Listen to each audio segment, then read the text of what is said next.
Кодекс канонічнага права з ксяндзом Дмітрием Пухальскім. Пахвалёны Езус Христос, глыбока паважаныя радыёслухачы і ютуб-гледачы.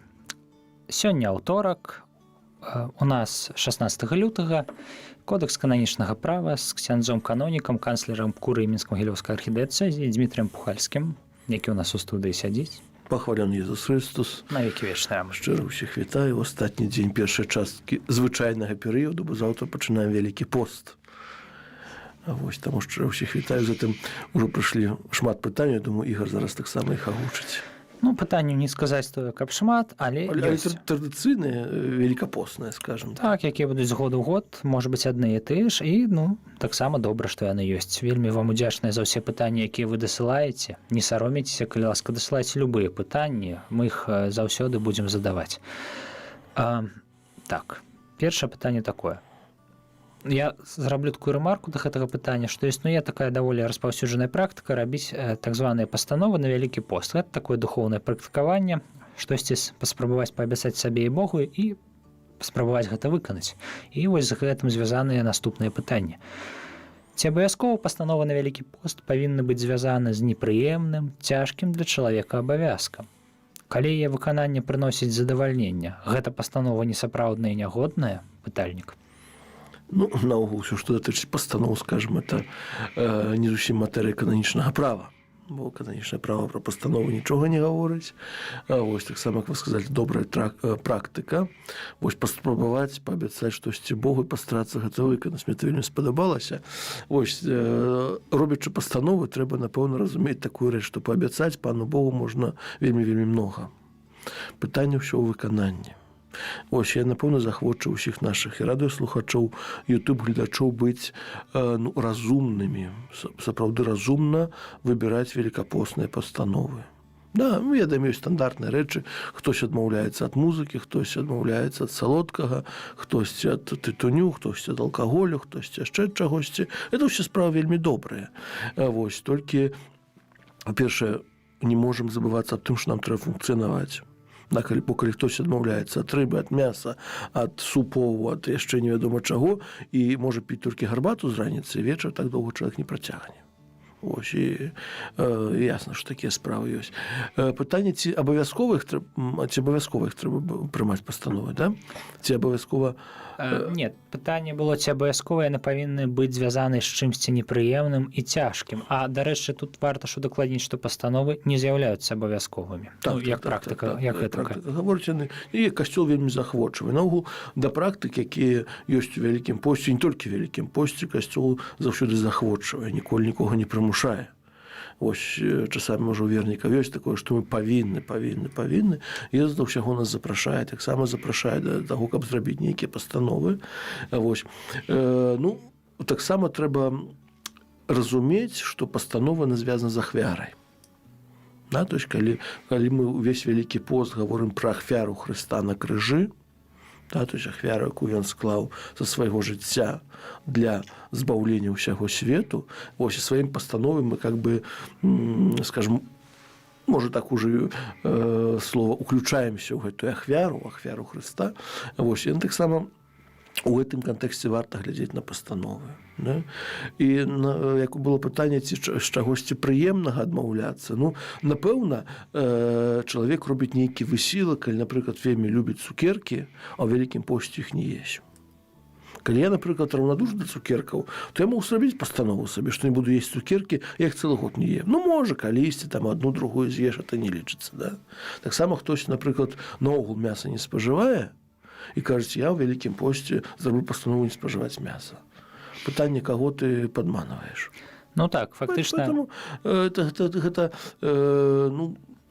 можа, у пэўным сэнсе можа адказ на гэтае пытанне, то есть рабіць пастанову, толькі можа слова там непрыемнае ці не прыносіць задавальнення, якое там было ўжыта ў пытанні, я ўжо не памятаю. Вось, можа, не зусім, скажем, карэктна гэта слова. Вось, варта памятаць, што вось пастанова звязана з ахвярай. Так, а аскезу цяжка уявіць без ахвяравання чымсьці, сапраўды. Другое пытанне такое. Пост, малітва і міласціна. Гэта ўсё ў вялікім пасце абавязкова павінна быць ці па жаданні. Асабліва цікавіць міласціна. Ну, вось тое, што я ўжо трошкі сказаў, да? Касцёл, скажем так, не забавязвае нас да нічога. Заўтра пачуем Евангелие, дзе Езус гаворыць аб гэтых трох рэчах: пост, малітва і міласціна, да? Як тыя рэчы, якія, ну, чалавеку, скажем так, дапамагаюць лягчэй перажыць гэты перыяд. Бо то, перажываючы перад Вялікага посту, мы ж павінны таксама разумець, што гэта не проста чарговы нейкі этап у нашым жыцці. Да? То есть мы не проста перажываем, сёння перажылі нядзелю, заўтра там панядзелак, а заўтра пачынаем Вялікі пост, ну, нічым не адрозніваецца, толькі крыжовы шлях ёсць там, можа, песні жальбы заспяваем. Ну, тут яшчэ касцёл кажа нам пасціць. Ну, пасціць, ну, нібыта там пятніцы посцім, добра. Малітвы, ну, нейкім чынам ёсць малітва раніцы вечарам. Бо, кажам, як больш малітвы, ну, то цяжка ацаніць, калі є многа, калі немнога, да? Хтось скажа, раніцы вечарам, ойче наш малюся, хопіць. Ну, можа, і хопіць камусьці, не? А вот з міласціны, калі ў іншыя перыяды Вялікага посту пра міласціну так многа не гаворыцца па сутнасці ў касцёле, хаця на адной з нашых перадач мы цэлую перадачу прысвяцілі матэрыяльнаму жыццю касцёла. Вот міласці, неяк Вялікі пост больш яна, скажем так, выходзіць на паверхню. Вось. І як бы яна звязана таксама з пастом і з малітвай. Калі чалавек посціць, калі менш, можа, ежы спажывае, то якая гэта, скажем, тэалогія гэта ўсяго? Чалавек спажывае трошкі менш ежы, можа, добра, каб яна, можа, таннейшая трошкі была, то есть там замест там мяса купляе, можа, больш садавіны, гародніны, вось. І грошы, якія застаюцца, іх можна прысвяціць на штосьці, на добрыя справы, на міласціну. Вось толькі людзі таксама даволі часта разумеюць слово міласціна, як даць там, не ведаю, там пару рублёў чалавеку, які сядзіць пад касцёлам і просіць гэтыя грошы. Вось, ну, конечно, не хочацца крыўдзіць людзей, якія пад касцёлам сядзяць, ёсць розныя сітуацыі. Вось, ну, але, на жаль, даволі часта гэта людзі, ну, якія, скажем, гэтыя сродкі выкарыстоўваюць зусім на добрыя мэты. Такая ёсць праўда. Міласціна можа таксама і ў касцёле, скажем так, ахвяраваць на добрыя справы, на справы карытас, бо таксама ў трэцюю нядзелю Вялікага посту збіраем ахвяры на карытас. Ёсць таксама справа, калі касцёл, скажем так, арганізавана, цэнтралізавана, таксама корміць людзей бедных, штосьці іншае робіць. То есть на гэта таксама можна ахвяраваць нейкія сродкі. І гэта таксама, на гэта касцёл нас запрашае, асабліва ў час Вялікага посту. Так, тут прыгадалі вы выпуск пра фінансы ў касцёле цэлы, які быў прысвечаны гэтай тэме. Я калі буду рэдагаваць гэта відэа на Ютубе, вось тут вось зверху, злева, для гледачоў справа з'явіцца падказка, можна будзе перайсці і паглядзець. І гэта вельмі добра, што вы сказалі, што касцёл нас ні да чаго не абавязвае, але ўсё ж такі, напэўна, абавязвае да дзвюх рэчаў, звязаных з постам. І будзе добра, калі вы нагадаеце. Ну, вось, касцёл, гэта ўжо вяртаемся да кананічнага права, там, дзе ўжо напісана канкрэтна, што мы павінны ў Вялікім посце рабіць. Вось, ну, першае, пра Вялікі пост кодэкс гаворыць о наступных рэчах, калі кажуць пра святыя часы. Да? І вось Вялікі пост называецца святым часам пакаяння. Да, то есть у гэты час вернікам забаронена прыняць удзел у так званых гучных забавах. Да, то есть гэта час посту, час, скажем так, устрымання таксама. Вось таму, калі ў час Вялікага посту кагосьці запрашаюць нейкія вяселлі альбо розныя ўрачыстасці, таксама звязаныя з рознымі святамі, ці 23 лютага, ці 8 сакавіка, якія пастаянна трапляюць у Вялікі пост, трэба падумаць 100 разоў. Трэба гэта мне ці не трэба. Іншая справа, кагось дзень нараджэння, заўсёды ў посце выпадае, што цяпер рабіць. Вось можна практычнае пытанне. Так. У прамым эфіры вы мой пробач, дарэчы, кананічна, і фактычна у мяне ў сына дзень нараджэння 8 сакавіка, гэта ў 100% выпадкаў Вялікі пост. Мне дыспенсацыю, ну, ён маленькі, трэба яму рабіць свята, і дзядулі, бабулі, ўсё такое. Таму хацелася падтрымаць дыспенсацыю. Гэта трэба рабіць кожны год? Ці мае права пробач выдаць яе, скажам так, пажыццёва, ці не? Пажыццёва не, толькі пытанне, як вы святкуеце гэта день нараджэння? Ну, там сям'я збіраецца за сталом, ужывае ежу, хваліць яго, гуляецца з ім. Стандартны сямейны дзень нараджэння. І што гэта? І ад чаго трэба дыспенсу браць? Ну, цяжка сказаць, што такое гучныя забавы. У нас няма значэння. Вось я да гэтага іду. Бо так сапраўды цяжка назваць, што такое гучная забава. Ну, дыскатэка, напэўна, гучная забава. Дыскатэка, напэўна, так. Вяселле. Вяселле, напэўна, так. Нейкі юбілей у рэстаране з музыкай, з танцамі, напэўна, так. Дзень нараджэння, 2 ці 3 гады, сыночку? 2 будзе. 2 будзе. Вось. Дзень нараджэння 2гадовага хлопчыка дома з бацькамі, з бабуляй, з дзядулямі і з там, не знаю, шарыкамі там ці яшчэ з торцікамі, яшчэ назваць это гучнай забавай, мяне язык не паварачвае. А ў рэстаране? Цяжка, да. Карацей, ну, у рэстаране таксама чаму не, бо зноў-такі мяняецца і падыход да гэтага, да месца святкавання. Напрыклад, калі мне было 2 годзікі, каб мои бацькі ў рэстаране такое свята зрабілі, напэўна, это было б штосьці імпрэза на ўвесь раён. Напэўна, все б казалі пра гэта. Ай-яй-яй, у рэстаране 2гадовага дзіцятка, там святкавалі дзень нараджэння, яшчэ штосьці. Цяпер ужо, калі амаль 40 гадоў прайшло пасля гэтага, цяпер зусім іншая рэалія. Цяпер людзі ў рэстаран ходзяць на вячэру звычайную, так, і гэта не лічыцца чымсьці надзвычайным. То есть, такі трэба глядзець у кантэкст, дзе мы жывем, што, як перажываем, як да гэтага таксама людзі адносяцца, якія, скажем так, у грамадстве крытэрыі гэтага ўсяго. То бок, на вялікі жаль, няма ў нас вызначэння ў кодексе гучных забаў. І можа, дзякуй Богу. А вы не ведаеце, ці было гэта ў кодексе 17-го года пералічана? Не ведаю, не скажу, не ведаю. Магчыма, можа быць, калі-небудзь у нас будзе параўнальнае кананічнае права, але да гэтага трэба дажыць. Можа быць. Тэкст-кодекс стаіць, правда, на лацінскай мове, але... Напэўна, будзе пераклад на рускую ці на польскую, я думаю. 17-го года, на жаль. Я ж на французскую знайшоў, але такіх вот... Нават на польскую няма? Няма, не знайшоў. Мяне ўражвае, так сказаць, веданне латыні святарамі экстраардынарнай формы, скажем так, тых часоў. Ну, з гэтым разабраліся. Дарэчы, я так хацеў бы нагадаць слухачам, што калі вы маеце такую гучную забаву, такую аказію, куды вы адчуваеце, што не можаце не пайсці, ну, хаця гэта зноў жа пытанне сумлення, так, бо хтосьці там гатовы і ўласнае вяселле, ўласны дзень нараджэння і карпаратыў, так сказаць, ад усяго адмовіцца ў імя разумення пабожнасці падчас Вялікага посту. Але калі вы ўсё ж такі адчуваеце, што вось тут ніяк, ну, напрыклад, я не ведаю, класічная сітуацыя, вы маеце якога-небудзь сваяка ці добрага сябра, які, ну, люты атэіст, і там абавязкова будзе гучная забава, і, ну, пакрыўдзіць яго не хочацца, то тады дыспенсацыю выдае ці пробаш, ці ардынарый не. Лепей да пробаш. Ну, да ардынара месца зараз цяжка трапіць, канешне. Не цяжка, але у такіх сітуацыях, напэўна, лепей да пробаша звяртацца. Вось, пробаш, скажем так, пробаш месца чалавек, які і вас ведае звычайна. Вось, ну, які таксама ведае сітуацыю, можа таксама мець нейкае распазнанне. Вось, ну, я ж таксама хачу сказаць, калі старэйшы, калі ў бабулі, там, у кагосьці дзень нараджэння, юбілей, і калі дзеці, унукі не павіншуюць яе ў гэты дзень, напэўна, будзе ненармальна. Ну, там, так. Таксама не думаю, што там будуць нейкія вялікія забавы, ну, прыйсці, торчык з'есці, там, ці там бульбу з котлетай, нічого там не станецца. Вось. Поэтому, так. То есть, у кожнай сітуацыі трэба заставацца чалавекам, вось, і, напэўна, недобра прыкрывацца часам посту для таго, каб не зрабіць добры ўчынак і не павіншаваць другого чалавека. Ну так, а з іншага боку, таксама трэба быць разважлівым у гэтых аказіях падчас Вялікага посту і, ну, каб не была такая, ведаеце, дыспенса на кожную пятніцу ад пробаша. Конечно. А у нас тут яшчэ ёсць трэцяе пытанне. Яно трошку больш з маральнай тэалогіі, але тым не менш, ну, прыслана на кананічнае права.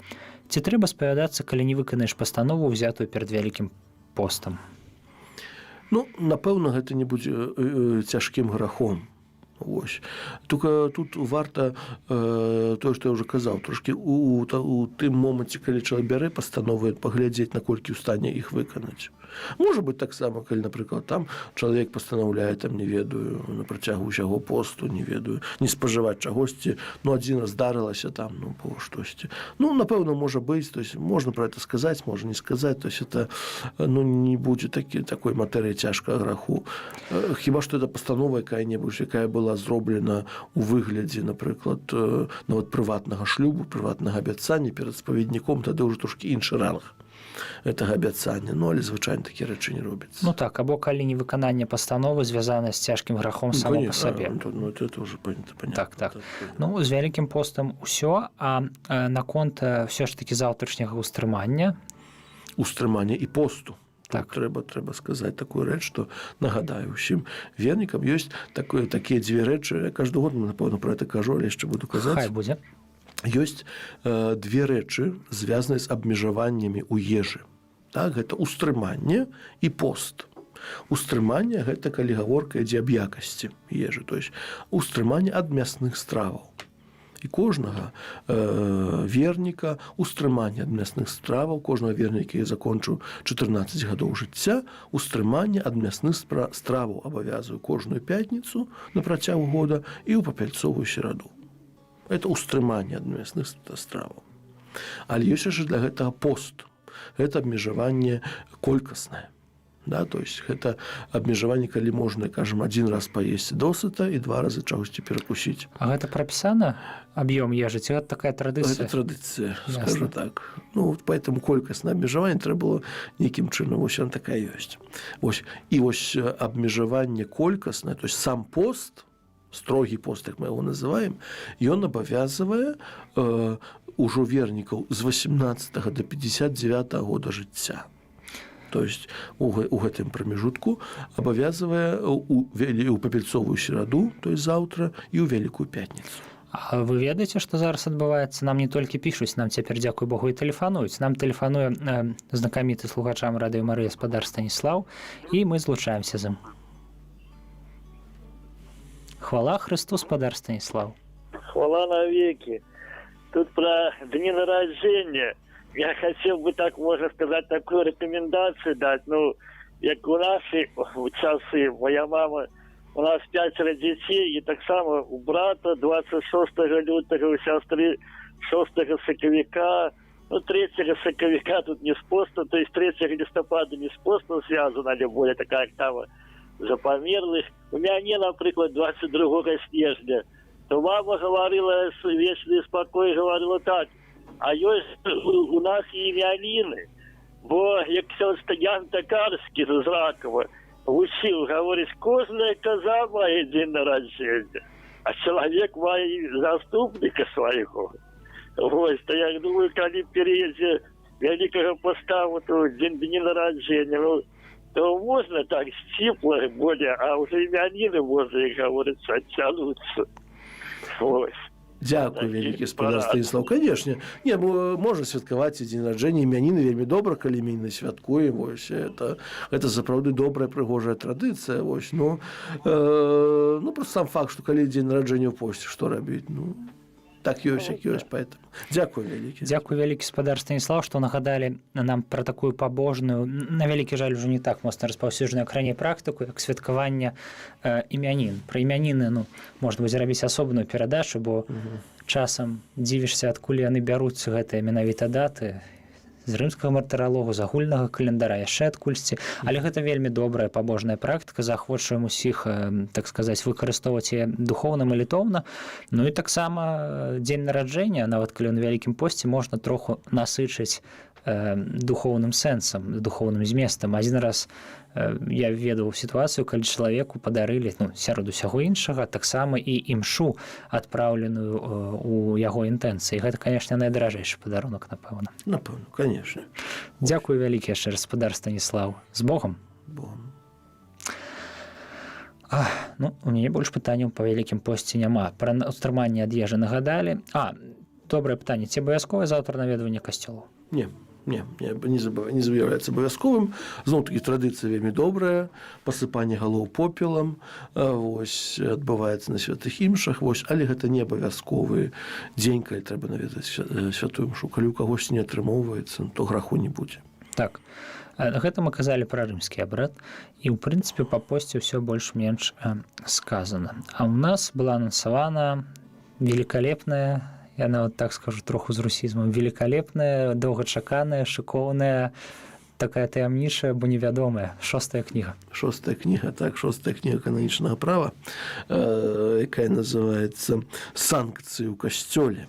Вось кніга, якая кажуць пра пакаранне, якія ў касцёле ёсць. Не ведаю, хаця сам змест этой кнігі, напэўна, вельмі невясёлы, але заўсёды чамусьці ў семінарыстаў, калі я пра гэта пачынаю расказваць, кніга на цэлы семестр іх ідзе таксама. Вось заўсёды іх такое цікавасць. Вось штосьці цікавае нарэшце будзем вывучаць. Вось.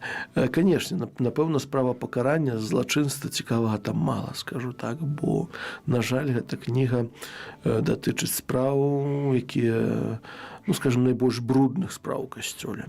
Так будзем іх называць, таму што злачынства гэта не толькі, бо некаторыя ўчынкі з'яўляюцца не толькі грахом, з якіх мы спавядаемся, да, але таксама з'яўляецца злачынствам, да, то есть якія таксама маюць, ну, пэўныя наступствы яшчэ намнога больш, то есть маюць у сябе намнога большы цяжар, чым проста грахі.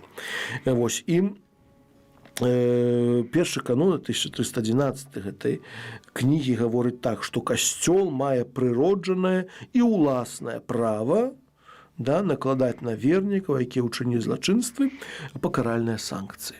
Да, то есть прыроджанае і ўласнае права, то есть іншым словам, выключнае права касцёла накладаць на вернікаў, якія, ну, здесь нейкія злачынствы, будзем казаць пасля, якія это злачынствы, хто можа накладаць і так далей, але гэта уласнае прыроджанае права касцёла.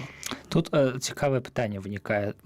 Што там, якое там слово ўжытае ў кантэксце вернікаў? Як гэта разумець эклезіялагічна? Проста маюцца на ўвазе менавіта тыя вернікі, якія знаходзяцца ў бачных зямных інстытутах каталіцкай царквы лацінскіх абрадаў. Конечно. Вось гэтыя людзі. Таму што кодэкс датычыць лацінскага абрада і вернікі па норме канону 204-205. Да? То есть это вернікі, якія знаходзяцца ахрышчаныя перадусім, то есть маюць адзінства веры, супольнасці і іерархіі. Да, все. Гэта вернікі ў сэнсе кодексу. Я таму і задаў пытанне, таму што, ну, ёсць такая, ведаеце, больш шырокая эклезіалогія паняцця народу Божага. Гэта ўсё, да, гэта Божы народ. Але гэта не тычыцца. Тут гаворка Крыста Фідэліс. Крыста Фідэліс у, паўторую, сэнс канона, пачатак другой кнігі, 204-205 канон. То есть ты, якія адзінства веры, адзінства сакраментаў, адзінства іерархіі. Гэта значыць, што, ў прынцыпе, тэарэтычна немагчыма пакараць чалавека, які ніколі не быў членам каталіцкага касцёла. Так, потому что гэта ўласнае права, касцёла. Да? Уласнае права касцёла караць людзей. Добра. Якія пакаральныя, ёсць у касцёле два віда, скажем так, пакаранняў. Першае – это пакаранне выпраўленчае або цэнзуры, так званыя. Гэта, ну, найбольш вядомыя іх тры. Гэта экскамуніка, гэта інтэрдыкт і гэта суспенса. Вось пра кожную з іх будзем казаць некалі, але гэтыя пакаранні, якія, ну, накіраваны на тое, каб чалавек, які здзейсніў злачынства, сам выправіўся. Сама назва цэнзура. Гэта ж ніяк не звязана, ў прынцыпе, з публічнай дзейнасцю чалавека, з якімі яго выказваннямі, проста супадзенне такое, скажем так. Ну, цэнзура выпраўлення, па сутнасці, выпраўленчае пакаранне, ну і цэнзура, калі існуюць у нейкіх іншых, скажем так, кантэкстах, якім мы ўжываем гэтае слова, таксама, ну, паклікана тое, каб чалавек штосьці паправіў. Не, да, то есть, каб штосьці ў яго жыцці паправілася, да? Так, гэта тры цэнзуры: інтэрдыкт, экскамуніка і суспенса. Пра іх будзем казаць, пакуль такі агульны падзел кажу. І далей пакаранні адкупленчыя, так званыя. Вось, гэта пакаранні, ну, скажем, такія яны, іх даволі многа. Да? То есть гэта, скажем так, пэўная або экспіяцыйнае іншае слово, то есть пэўная, скажем так, плата за тое зло, якое чалавек учыніў. Гэта можа быць пазбаўленне нейкай пасады, гэта можа быць забарона пражывання ў нейкім месцы, напрыклад, або наадварот наказ пражывання ў нейкім месцы. Гэта можа быць пазбаўленне выконваць некаторыя святарскія функцыі, напрыклад, для святароў. То есть такія рэчы, скажем, і іх можа быць, это можа быць пакаянне, напрыклад, такое чыста духоўнае, напрыклад, на рэкалекцыі кагосьці адправіць, так, тоже можа быць формай пакарання. Такіх рэчаў можа быць даволі много, да і дойдзем зноў такі. Калі рэлігія не аддзелена ад дзяржавы, ёсць такія краіны, там Ліхтэнштэйн, Андора, не памятаю, што там з Мальты, але дакладна Андора, Ліхтэнштэйн, Манака, па-мойму. ці могуць быць, скажем так, крымінальныя нейкія артыкулы, ці калі ўзяць гістарычныя прыклады, нейкія рэальныя пакаранні, ці можна іх аднесці да экспіяцыйных пакаранняў? Ці тут цяжка казаць, бо кодекс 83-го... Кодекс, па-першае, кодекс даволі новы у нас, 83 года, ранейшыя. Я так думаю, што, напэўна, існавалі такія, скажем так, сітуацыі, таму што гэта было асабліва, скажем, у еўрапейскіх краінах, это, напэўна, было распаўсюджана, і не адна такая сітуацыя існавала. Только понятно, што касцёл, скажем так, не мае сваіх вязніц, не мае сваіх, скажем так, мы нават не берем цяпер справы, там, калі былі пэўныя крымінальныя справы, напрыклад, запаўсюджання там таямніцы папскай, гэтак далей. Там нават гаворка не пра такія справы ідзе. То есть касцёл мае іменно пакаранні, якія пазбаўляюць вернікаў нейкіх дабротаў духоўных перадусім. Ясна. І да, ёсць у кодекс пералічвае пэўнае так званае экспіяцыйнае або пленчае пакаранне, але таксама закон можа ўстанавіць іншыя нейкія пакаранні, якія наогул пазбаўляюць верніка духоўных або матэрыяльных дабротаў, і якія адпавядаюць звышнатуральнай маці касцёла. Да, то есть, напрыклад, пост наказаць апять, да, то есть чалавек павінен пасціць і штосьці яшчэ. Акрамя гэта ёсць у касцеле так званае прафілактычнае пакаранне або пакаянне. Калі, скажем так, до конца не доказано, штосьці было, не было, так для профілактики немножко так вот невялічкае хай будзе. То есть профілактычнае пакаранне існуе першым чынам, кодекс кажа, для прадухілення злачынства, другая по большай частцы для замены пакарання або для яго памяншэння. Да? То есть такое.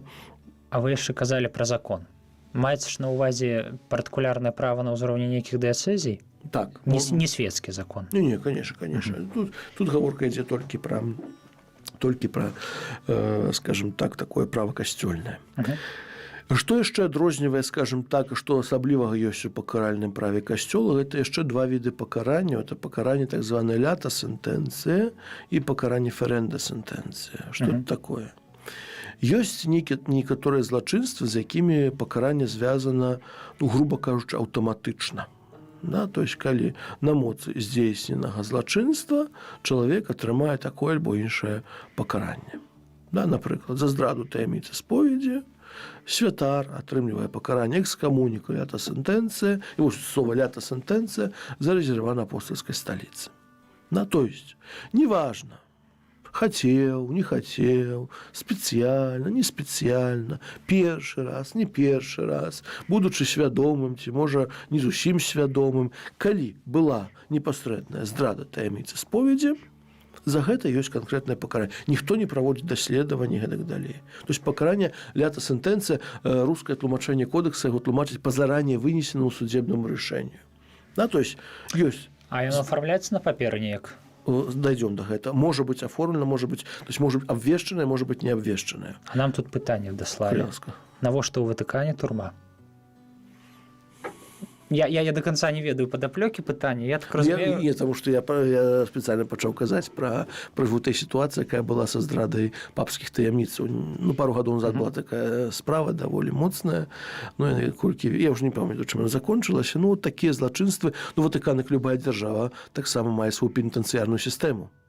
Толькі гэта не пенітэнцыярная сістэма касцёла. Это іншая справа. Это два суб'екта права. Два суб'екта права. Потым трэба разумець, у ватыканскую турму не садзяць тых, хто здрадзіць таямніцу споведзі, напэўна. Альбо хтосьці там, хто прымушае там падчас сакраменту споведа нейкіх недобрых рэчаў. Але будзем ведаць, што яна ёсць, і, напэўна, калі п'яным заваліцца ў сабор Святога Петра і пачаць усё крушыць, можна туды трапіць. Я думаю, да. Чаго нікому не раім, конечно. Конечно, да. Да, то есть гэта, я думаю, спадзяюся, што адказалі. Так, адказалі, конечно. Гэта належыць да іншага суб'екта права. Іншага суб'екта права, поэтому з 6-й кнігі кодекса не мае ніякага дачыніць. І, то есть, это пакаранне лята сентэнцыя, да, то есть, без суда і следствия, грубо кажучы, ёсць злачынства, ёсць пакаранне. Все. А іншае это пакаранне ферэнда сентэнцыі, да? То есть калі праводзіцца працэс, тут ужо да гэтага можа калісьці дойдзем, калі да 7 кнігі дойдзем, можа быць працэс пакаральны, можа быць працэс адміністрацыйны, так, можа праводзіць сам біскуп, можа праводзіць касцёльны суд, можа праводзіць там розныя кангрэгацыі маюць свае паўнамоцтвы. То есть калі ёсць нейкі працэс, да? То есть ёсць факт злачынства, ёсць нейкі працэс. Напрыклад, найбольш, скажем так, цяжкія справы, то, што кажа, справа звязаная з грахамі духавенства, з педафіліяй, напрыклад, да? Гэта заўсёды пакаранне ферэнда сентэнцыі, заўсёды працэс. Заўсёды працэс, які праходзіць на некаторых узроўнях, на некалькіх узроўнях. Працэс, за якім займаецца кангрэгацыя веравучэння. Вось, там ёсць. І ён заўсёды заканчваецца прысудам, вось, які паняць, тут не можа быць ніякай лята сентэнцыі. Тут уже... А вось цікавае пытанне для гэтага працэсу, так? Касцёл дзейнічае абсалютна самастойна, я так разумею. І всю інфармацыю збірае сам. Нават калі ідзе паралельны працэс у свецкай дзяржаве. Бо ёсць такія даволі цікавыя там сітуацыі, калі, напрыклад, касцёл і значыць, суд штата Вікторыя у Аўстраліі прыходзіць да адной і той жа высновы, а потым праз год суд штата Вікторыя кажа, што не, мы памыліліся. Такая, прыгадваю выпадак, чаго тут ужо тысь кардынала Пэла.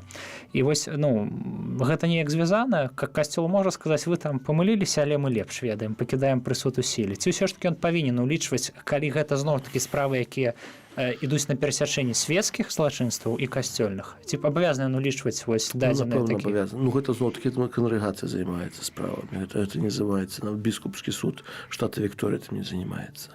Гэта кангрэгацыя веравучэння. Канешне, як ёсць зноў-такі да 7 кнігі працэсу, бо так сапраўды кніга працэса, працэсуальнае права і касцёла і свецкае вельмі падобнае. Таму ж па сутнасці ўся крыніца это рымскае права.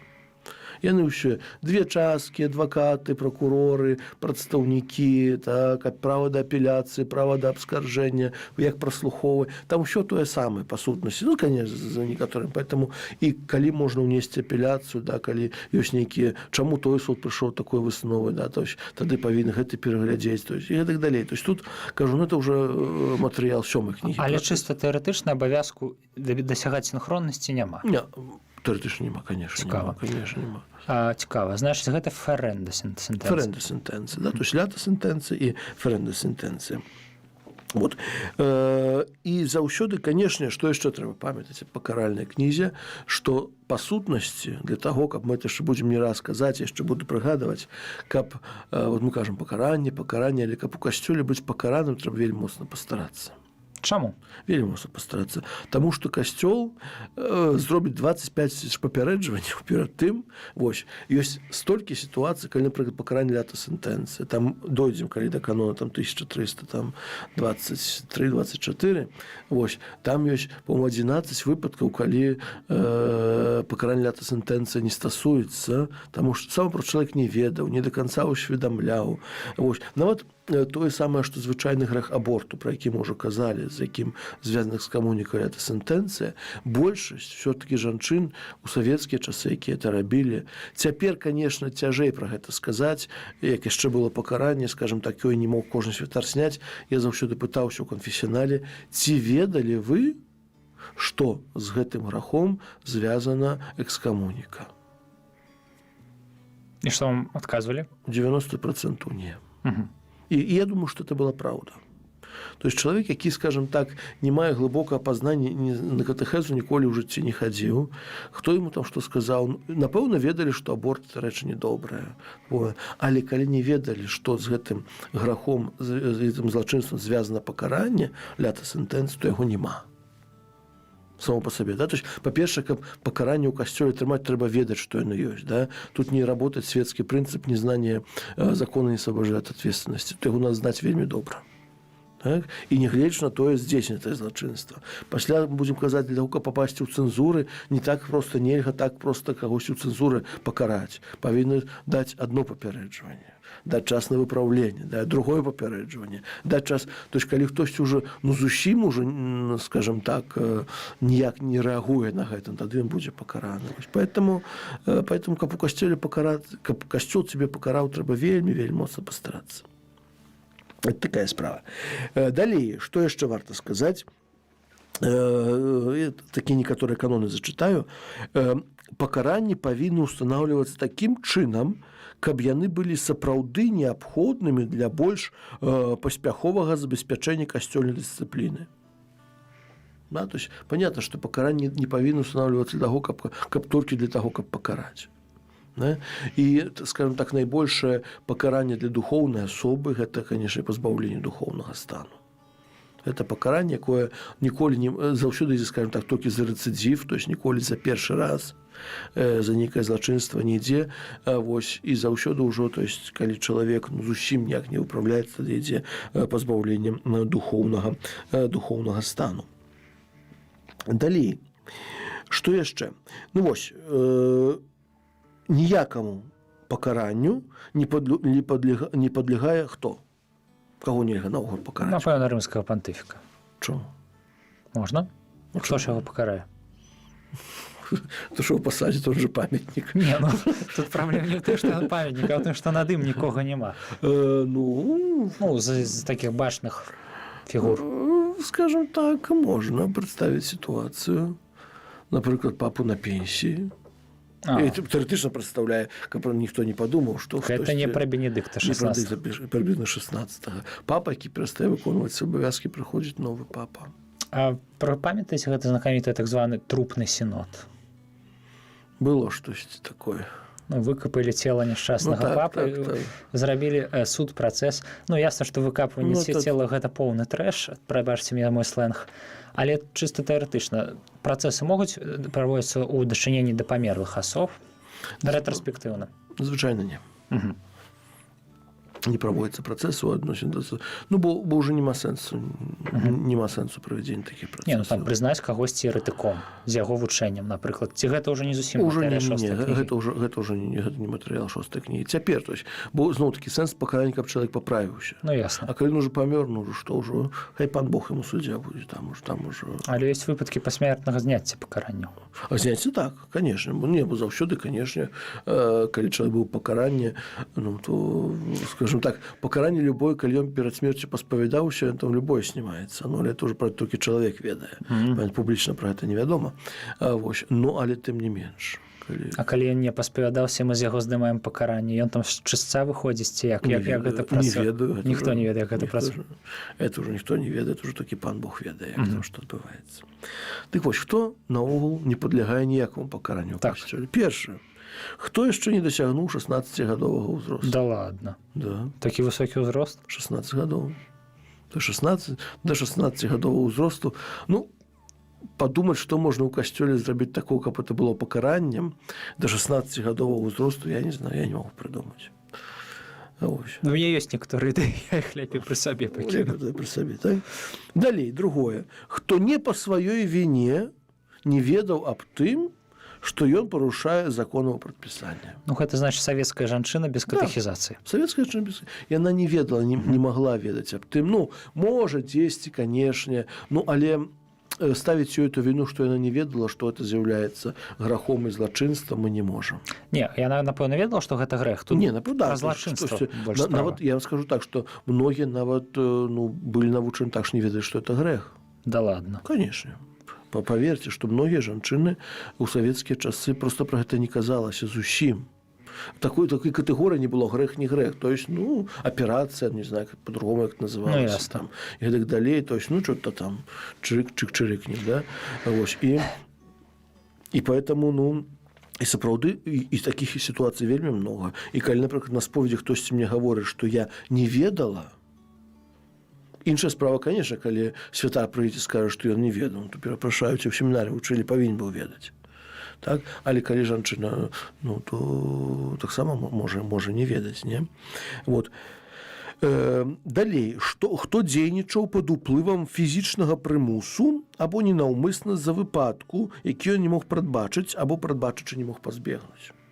Ну, такія сітуацыі, такія вельмі моцны фізічны прымус. Нацысты.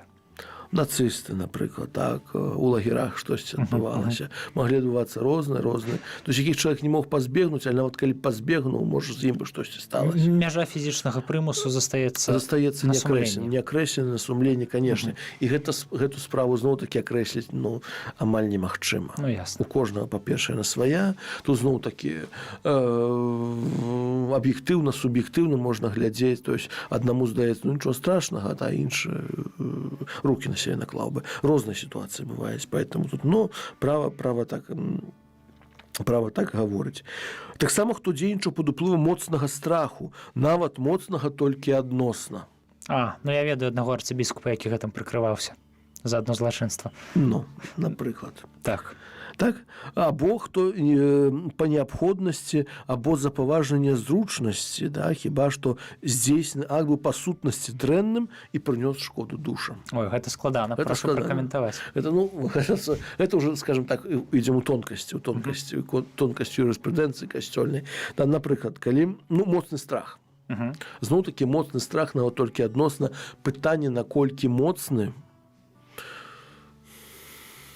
калі чалавеку прадстаўляюць, не ведаю, пісталет да скрыні. Моцны страх ці не моцны? Напэўна, моцны. І кажуць штосьці зрабіць. Не, кажуць, это і скажем, то жанчыне зрабіць аборт дзесьці там ва ўмовах нейкіх лагера ў Сібіры, яшчэ невядома што. Моцны ці не моцны? Не, тут цяжка сказаць, але хутчэй за ўсё моцны. Але, да,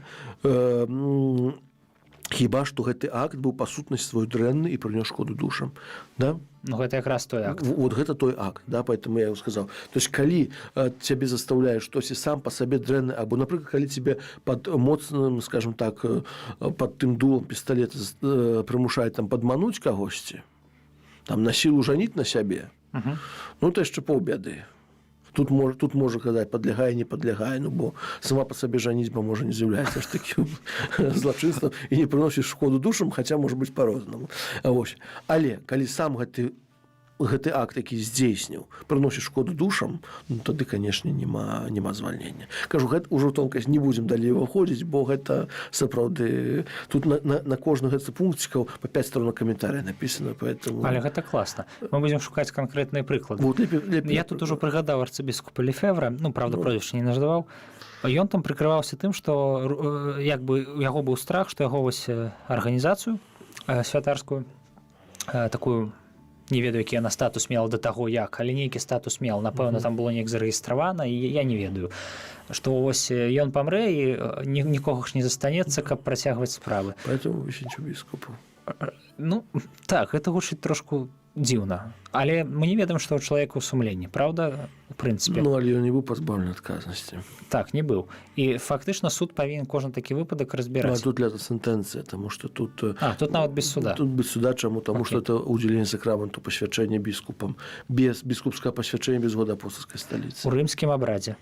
Это вельмі важнае акрэсленне. Ва ўсходніх каталіцкіх цэрквах можна, у рымскім нельга. Нельга, у рымскім абрадзе, так, да? Вось. Гэта так. Наступная сітуацыя, калі чалавек не падлягае ніякаму пакаранню. Хто дзейнічаў, законным чынам абараняючы сябе або іншага ад несправядлівага агрэсара, захоўваючы належную стрыманасць. Самаабарона. Самаабарона, па сутнасці, да? Толькі захоўваючы, тому што там, дзе не захоўваючы належную стрыманасць, там будзе абмежаванне пакарання. А вось глядзіце, зноў жа да шкоды іншым. Там маецца на увазе духоўная шкода ці фізічная? І такая. Просто есть такі фільм знакаміты. Мы тут уваходзім у маральную тэалогію, насамрэч. Есть такі знакаміты расійскі фільм «Востраў». І ён пачынаецца з гэтай сцэны, калі пад дуламі нацыстаў, прабачце, але там рэальна нацысты, таму нічога не магу сказаць, пад дуламі нацыстаў, значыць, качагар на караблі забівае капітана па загадзе на гэтых нацыстаў. Гэта касцёльнае пакаранне ці не? Не будзе это касцёльным. Не будзе, да? Але гэта відавочная шкода іншаму. Шкода іншаму, так. Поэтому кажу, па сутнасці, я думаю, што і ў дзяржаўным праве щось такое будзе. Гэта вельмі такі небяспечны пункцік быў пра шкоду самім сабе. Так, але з ёй мы разабраліся, і, значыць, цяпер пра самаабарону сказалі. Межы самаабароны не вызначаныя. Захоўваючы належную стрыманасць. Належную стрыманасць. То есть належную. Такі, опять же, гэта па сутнасці пасля вырашае суд, калі ён будзе. Калі эта сітуацыя дойдзе, да, то есть суд скажа, была самаабарона, стрымана захаваў, чалавек не падлягае пакаранню. Аман. Ясно. Можа быць такое, альбо суд, скажем, альбо біскуп сваім дэкрэтам можа это зрабіць. Вось, ну, это, скажем так, ну, кажу, гэта, ну, гэтаму, кажу, я так расказваю пра гэта, бо это цікавыя рэчы, як мне здаюцца, вось, ну, але это ўжо, скажем так, это практыка рымскай курыі, польскай кангрэгацыі, і думаю, што ў дыяцэзе такія справы сустракаюцца, скажем так. Ну, можа, калісьці, дзесьці, вот. Ну, гэта калі ўсталяваць у дыяцэзе сістэму татальнага кантролю над усімі свецкімі ксяндзамі, то можна, чаму не? Ну, Проста, я так разумею, большасць такіх злачынстваў застаюцца так і невядомымі. Нікому, акрамя тых, хто іх здзейсніў. так, пра гэта можа быць, пра гэта таксама будзем казаць. Таксама не падлягае ніякому пакаранню той, хто быў пазбаўлены ўжывання розуму, да, то есть той, хто не ўжывае свой розум, прыраўны да дзіцяці па сутнасці, да, то есть такія людзі таксама. Гэта тычыць толькі нейкіх прыроджаных псіхічных хвароб, ці гэта можа быць набытая псіхічная хвароба, ці гэта можа быць так званы стан афекту? Не, стан афекту, не, пра эфект там будзе ўдаляць, што там ёсць іншае пакаранне. Значыць, ёсць, можа быць, памяншэнне, ў некаторых выпадках пабольшванне, там сітуацыя. Пра гэта будзем казаць яшчэ. Ну. Карацей, тых, хто камунію не прымае праз неразуменне сэнсу, так, не падлягаюць пакаранню. Не пакаранню, так, можна так сказаць такім чынам. Вось. Это, по сутнасці, то есть, скажем, вот это тое, што ты, якія не падлягаюць пакаранню. Бо наступнае, скажем, працягнем размову ўжо наступны раз, калі пакаранне памяншаецца, калі яно, ну, павінна быць паменшае. То, што можа павінна быць паменшае, в такіх сітуацыях таксама ёсць такіх сітуацый даволі многа. Ось. Ну, кажу, пакуль што я кажу агульныя такія рэчы пра пакаранне. Перад, я ведаю, што чакае, можа, больш. Гэта чакае, што за канкрэтыку, што за што? Так, конечно. І яшчэ вельмі цікава наконт рымскага пантыфіку, мне з галавы не выходзіць. Калі лята сентэнцыя, так? Ну, калі папа здзейсніць лята сентэнцыя, ну, то будзе... Ну, то ж мы казалі... Магу уявіць што-небудзь такое. Ну, то мы казалі пра папа, калі ў ересь впадае. Так, так. Папа ў ересе, або таямніца споведзі, ж таксама яго абавязвае. Таямніца споведзі, можа папа здрадзіць. Прэцэдэнтаў пакуль што няма. Не было. Я думаю, што пан Бог з гэтым парадзіць сабе. Але не прапісана. Не прапісана пра папу. А, прабачце, пра папу, калі гэта законным шляхам, значыць, ну, з судом, не лята сентэнцыя. Ну, папа найвышшы суддзя. Практычна немагчыма рэалізаваць, выходзіць. Ну, гэта цікавыя такія пайшлі казусы. Дзякую шчыра. У нас ужо скончваецца эфір, мне падказваюць наш паважаны гукарэжысёр, гэта, дарэчы, нагадваю, Марына Сабалёўская. Вось, і мы наступным разам працягнем абмеркаванне гэтай надзвычай цікавай сітуацыі. Можа, так сказаць, будзем рады бачыць некаторыя вашы пытанні, канкрэтныя прыклады, нюансы. Гэта сапраўды вельмі такі цікавы пласт, проста вось з агульнай тэорыі права, я бы нават так сказаў, не столькі нават касцёльнага, колькі больш шырокай.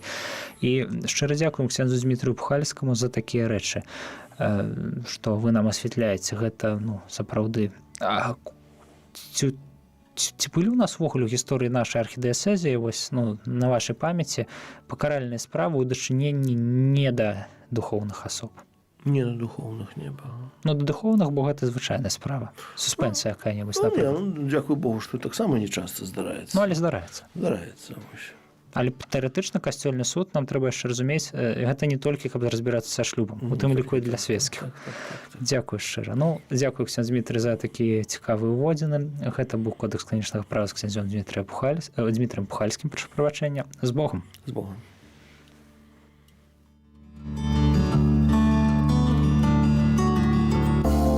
Вы слухали перадачу «Кодекс канонічнага права».